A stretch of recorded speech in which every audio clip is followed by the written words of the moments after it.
아무튼 그렇게 해서 교양도 이렇게 했어요. 다 A뿔이 나오게 됩니다. 그래서 정말 그때 다시 그때로 돌아가서 하라고 하면 전 절대 못할 것 같은데. 안녕하세요.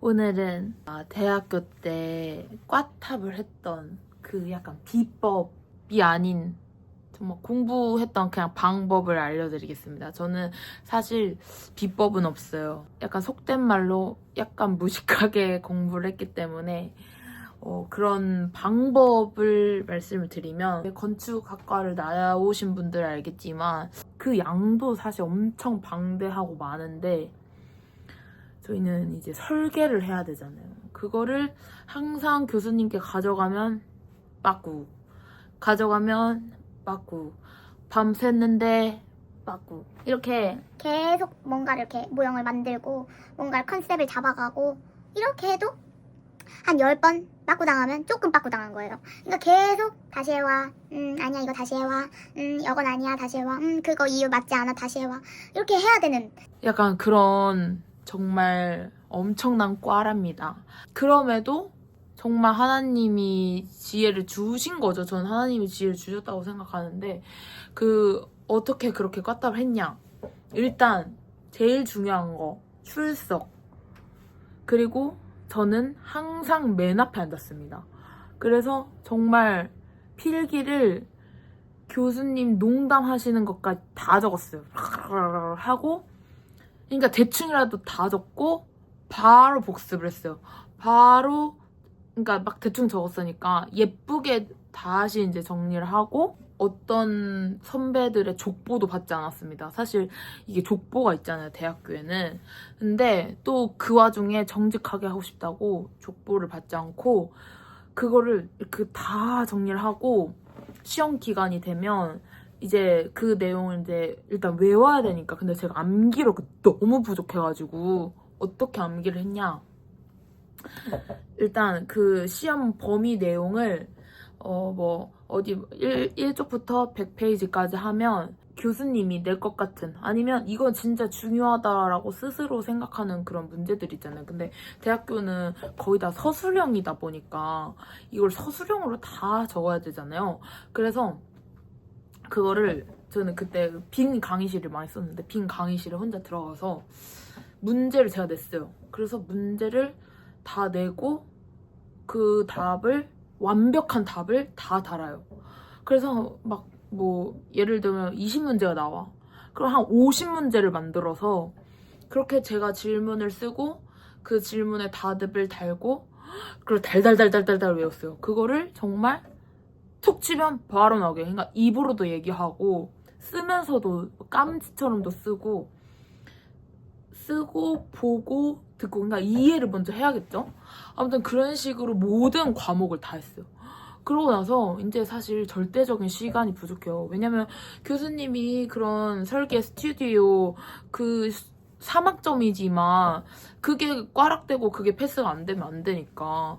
그래서 그거와 이걸 동시에 하는 게 진짜 쉽지 않았는데, 그걸 할 때 그 문제를 냈던 그 답을 녹음을 해가지고 그걸 들으면서 설계 스튜디오를 했어요.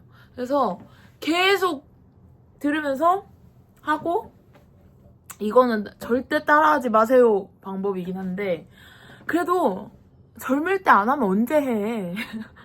약간 그런 방법이긴 한데, 무슨 방법이냐면 밤 10시에서 새벽 2시에 이런 재생성되는 회복 호르몬이 나온대요.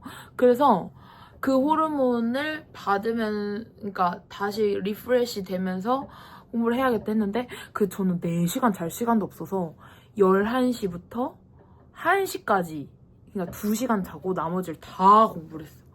그래서 나머지 시간에 그렇게 설계하고, 왜냐면 설계의 그 특성상 그 컨셉이 들어가면 막 그래픽 작업도 엄청 해야 되고, 할 게 진짜 엄청 많은데, 왜냐면 모형까지 만들어야 되니까. 아무튼 그래서 그걸 하면서 그 시험 문제를 이제 들으면서 교양도 이렇게 했어요. 그렇게 해서 다 A뿔이 나오게 됩니다. 그때 다시 그때로 돌아가서 하라고 하면 전 절대 못할 것 같은데, 왜냐면 또 그것도 있었어요. 꽈탑, 그러니까 꼭 1등을 해야 전액 장학금이 나왔어요. 학비를 제가 댔어야 됐기 때문에 전액 장학금을 받아야 했어서, 왜냐면 건축학과는 아시는 분들은 아시겠지만 한 학기 등록금이 450 거의 500만 원이에요. 근데 그걸 학자금 대출하면 나는 안 된다 막 이렇게 해가지고 이렇게 장학금을 받으면서 이렇게 학교를 다니게 됐어요. 그러고 나서 그 공모전도 그렇게 정말 똑같이 열심히 했는데, 이거는 정말 하나님 주권 아래에 있었다고 말씀을 드리고 싶은 게 뭐냐면, 그 심사위원들이 원래 그런 저희 지역 주변 교수님들로 항상 이렇게 심사위원이 되는데, 그때 당시에 하나님이 심사위원들을 다 외부 초청으로 그때 그 대화만 바꿔주셔서 다 이렇게 오셔가지고 심사를 해가지고 제가 된 거예요. 그래서 그것 또한 정말 하나님이 일하시면 nothing is impossible. 그래서 정말 불가능한 것이 하나님 편에서는 없음을 또 한 번 그렇게 깨달은 대학교 생활이었어요.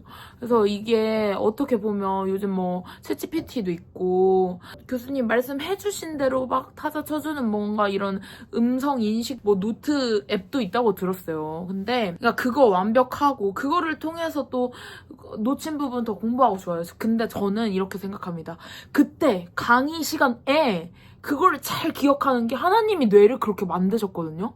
그래서 그때 잘 기억하고 그거를 또 다시 복습하고, 그러니까 예습복습 이 말이 초등학교 때부터 막 나오는데 괜히 나온 말이 아닌 것 같아요. 그래서 그걸 진짜 복습하고 다시 이제 열심히 공부하다 보면 그 뇌가 정말 그러잖아요. 아인슈타인이 이 뇌를 1%밖에 안 쓰고 죽었다 이렇게 말을 하는데, 그런 것처럼 하나님의 이 놀라운 이 창조물, 이 뇌를 정말 잘 사용하시면 좋을 것 같아요. 그래서 제 공부법이, 공부하는 방법이 정답은 아닐 수 있어요. 하지만 그래도 1등을 했으니까, 다 A뿔이 나왔으니까 한번 말씀을 드려봤습니다. 아무튼 모든 공부하시는 수험생분들, 대학생분들, 대학원생분들, 또 박사 열심히 공부하시는 분들 모두 화이팅입니다. 이 뇌도 하나님이 창조하셨으니 하나님께서 지혜를 듬뿍 주시기를 저도 함께 응원하겠습니다. 화이팅!